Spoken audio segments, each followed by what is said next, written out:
Your ship's amazing, Shepard. I've never seen a drive core like this before. I can't believe you were able to fit it into a ship this small. I'm starting to understand why you humans have been so successful. I had no idea Alliance vessels were so advanced. The Normandy's a prototype, cutting-edge technology. A month ago, I was patching a makeshift fuel line into a converted tug ship in the flotilla. Now, I'm sitting on board one of the most advanced vessels in Citadel space. I have to thank you again for bringing me along. Traveling on a vessel like this is a dream come true for me.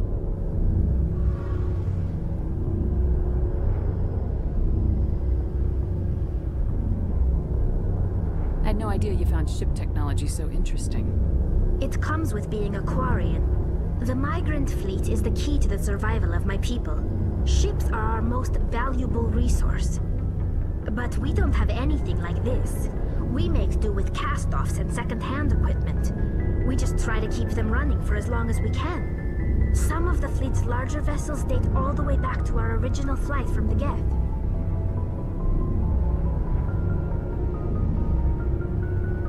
I can't believe your fleet's still using ships that are 3 centuries old. They're constantly being repaired, modified, and refitted. They aren't pretty, but they work. Mostly. We've tried to make ourselves as independent as possible on the flotilla, grow our own food, mine, and process our own fuel. But some things we just can't make on our own. A patch to maintain the hull integrity requires raw materials we just don't have. That's why our pilgrimages are so important.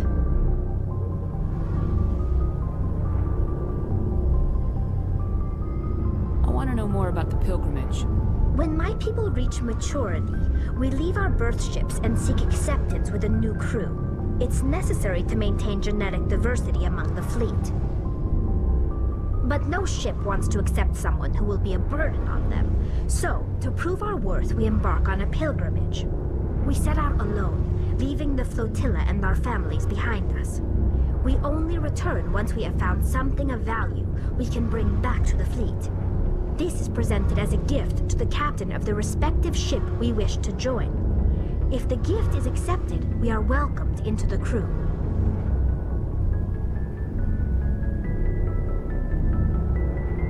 I can't believe they just send you off alone. It's not like they just cast us out. Before we leave, we are given lessons in how to survive outside the flotilla, and given gifts to help us on our journey. We also receive implants to fight off sickness and disease. Generations of living in an isolated and highly controlled environment have left our immune systems weaker than most. By the time we leave the fleet, we are well equipped for the pilgrimage. This is a rite of passage for all Quarians. If it were dangerous, our numbers would suffer. Virtually every pilgrimage ends with a triumphant return and the ritual presentation of the gift to one of the fleet's captains. I want to talk about something else. Like what? Tell me about your people. Our lives aren't easy. Resources are scarce, and we are constantly on the move. Everything we do must in some way contribute to the continuation of the migrant fleet. There are 17 million Quarians in the flotilla, and each of us relies on the others for survival. The bonds among my people are strong. Unfortunately, we have had to surrender many of the freedoms and civil liberties other species take for granted.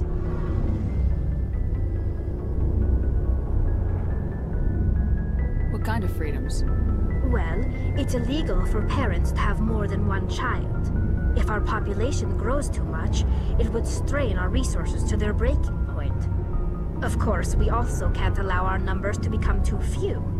If our population is in decline, the rule against single births is temporarily repealed. In extreme cases of population decline, incentives are even offered to encourage multiple births, though the Conclave hasn't had to take such measures in nearly a century. That's your government. The Conclave is our civilian branch of government. Each ship can elect a representative to serve on the Conclave and make decisions that affect the fleet as a whole. On matters that affect an individual ship, however, the captain has the final say. It's a tradition that dates back to the early days, when the fleet was governed by martial law. Fortunately, most captains nowadays are smart enough to have an elected council from their crew to give them advice and guidance.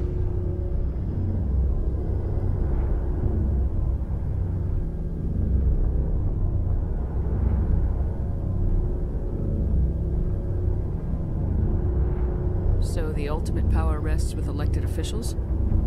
In practice, the conclave and the respective council for each ship tend to set the rules that govern our daily lives. But in theory, we are still under military jurisdiction. The 5 top-ranking military officials in the fleet serve on the Admiralty Board. These 5 have the power to overrule any decision by the conclave in case of emergency. To do so requires unanimous agreement among the Admiralty, and they can only do this once. After that, the entire board must resign their posts. It's a safeguard that served us well. In nearly 3 centuries, the Admiralty Board has only overruled the conclave 4 times. I should go. See you later.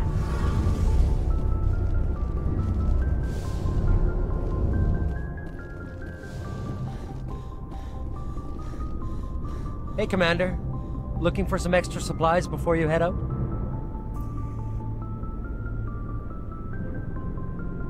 What have you got? Whatever you want. Armor, weapons, mods. It's not standard Alliance issue, but that's not necessarily a bad thing. Well, as long as you don't mind paying for it. Why should I pay you for my weapons and armor? My stuff doesn't come from the Alliance. I have to purchase it myself, and it's not cheap. Hell, the licenses alone have set me back more than I'd like. But no licenses, no goods. Without the goods, I'm out of a job. What are licenses? Why do you need them? Manufacturers sell licenses.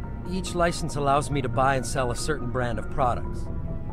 I already have several basic ones, but you'll need to buy more if you want me to bring in different brands. Many of the best licenses are hard to get, but they're well worth the cost if you can find them. What do the different manufacturers offer? There are too many for me to keep track of, but each license will explain what it's good for. How often will you get new items? Well, that depends on how many licenses you've purchased, but I'll rotate items on a regular basis regardless.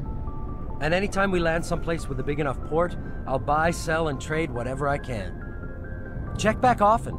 I need to move items quickly, so only the most basic items will be stocked consistently. Let's see what you got. You bet, Commander.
Looking for supplies? Let's see what you got. You bet, Commander.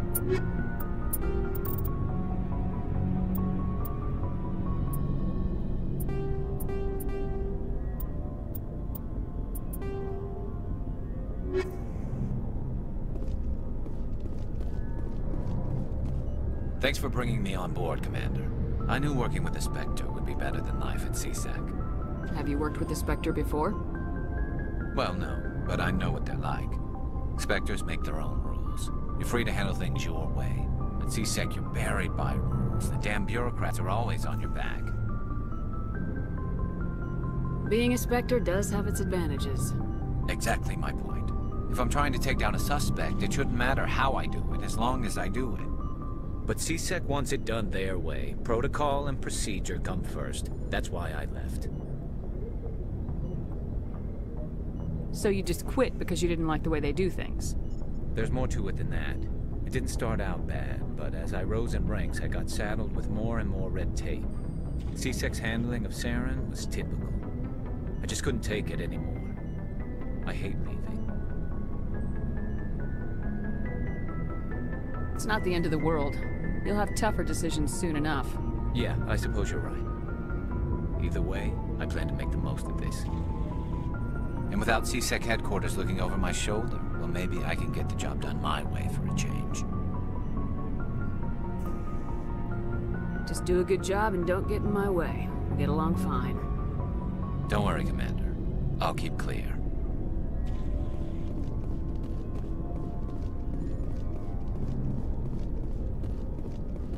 Commander? What's your opinion of the last mission? Kinda wish you'd got there sooner, Commander. No offense, I appreciate the rescue. I just wish... You wish we'd been able to save the rest of your unit. Yes, ma'am. If I had been more alert, we wouldn't have been cut down by an ambush.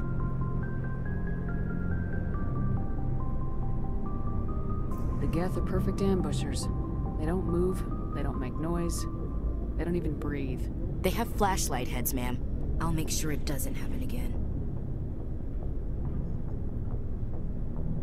Do you have a few minutes to talk? One-on-one? I'm sorry, Commander. I need to get my duties squared away. I wouldn't mind talking more later, though. Dismissed, Chief. Ma'am? Nice ship you've got, Shepard. What can I do for you? What's your story, Rex? There's no story. Go ask the Quarian if you want stories. You Krogans live for centuries. Don't tell me you haven't had a few interesting adventures. Well, there was this one time the Turians almost wiped out our entire race. That was fun.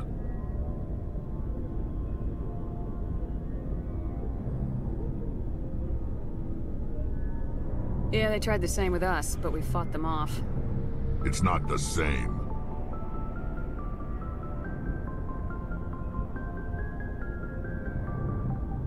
It seems pretty much the same to me. So your people were an infection that makes only a few in 1,000 children survive birth? And I suppose it's destroying your entire species?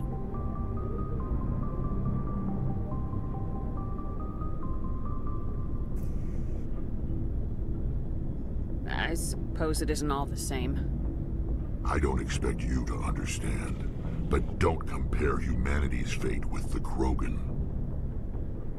I was just making conversation. I wasn't trying to upset you. Your ignorance doesn't upset me, Shepard. As for the Krogan, I gave up on them long ago. The genophage infected us, but it's not what's killing us.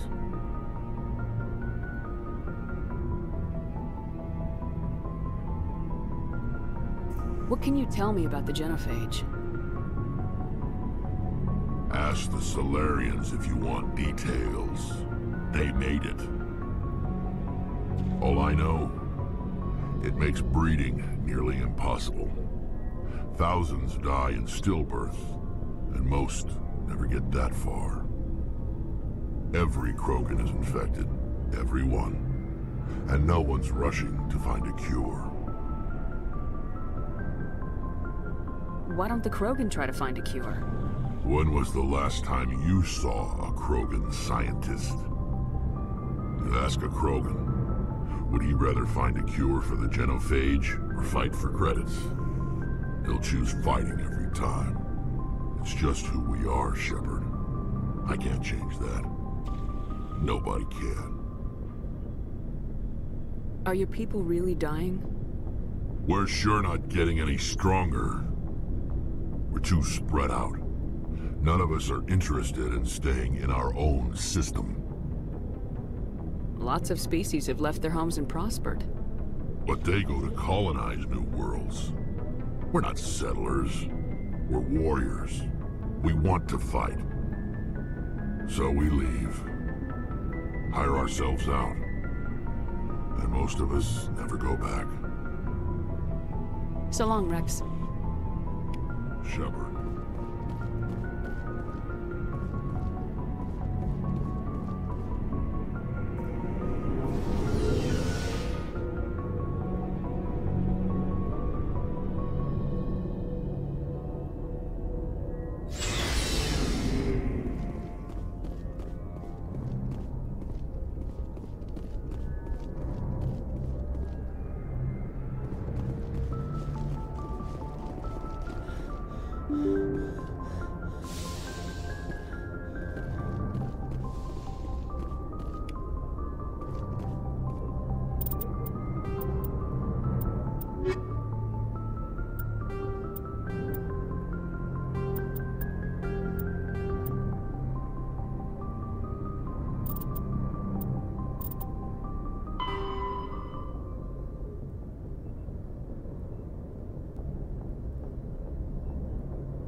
Message coming in, Commander. Big surprise, the Alliance needs you again. Shepard, this is Admiral Hackett with Alliance Command. We've got a mission for you. An Alliance officer named Major Kyle has set up a small compound in the Hulking Eta cluster. He's attracted a number of followers, mostly biotics. He's become an outspoken critic of the Alliance, and we believe he's mentally unstable. This could be trouble, Shepard. I'll look into it. 3 days ago, we sent 2 Alliance representatives to meet with him at his compound. They've disappeared. We believe Kyle and his followers killed them. That compound is a cult, Shepard. They call him Father Kyle now. He set himself up as some kind of religious leader.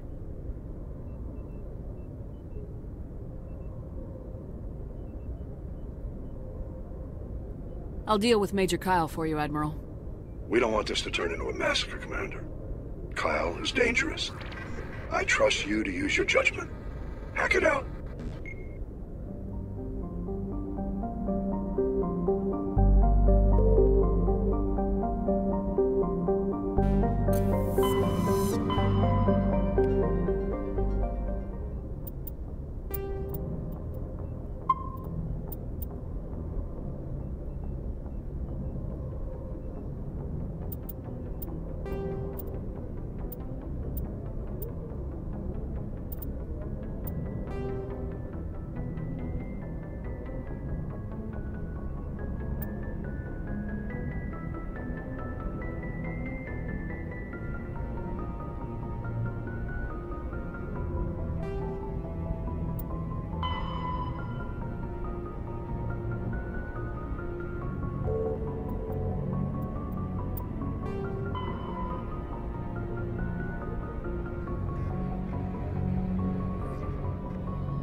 You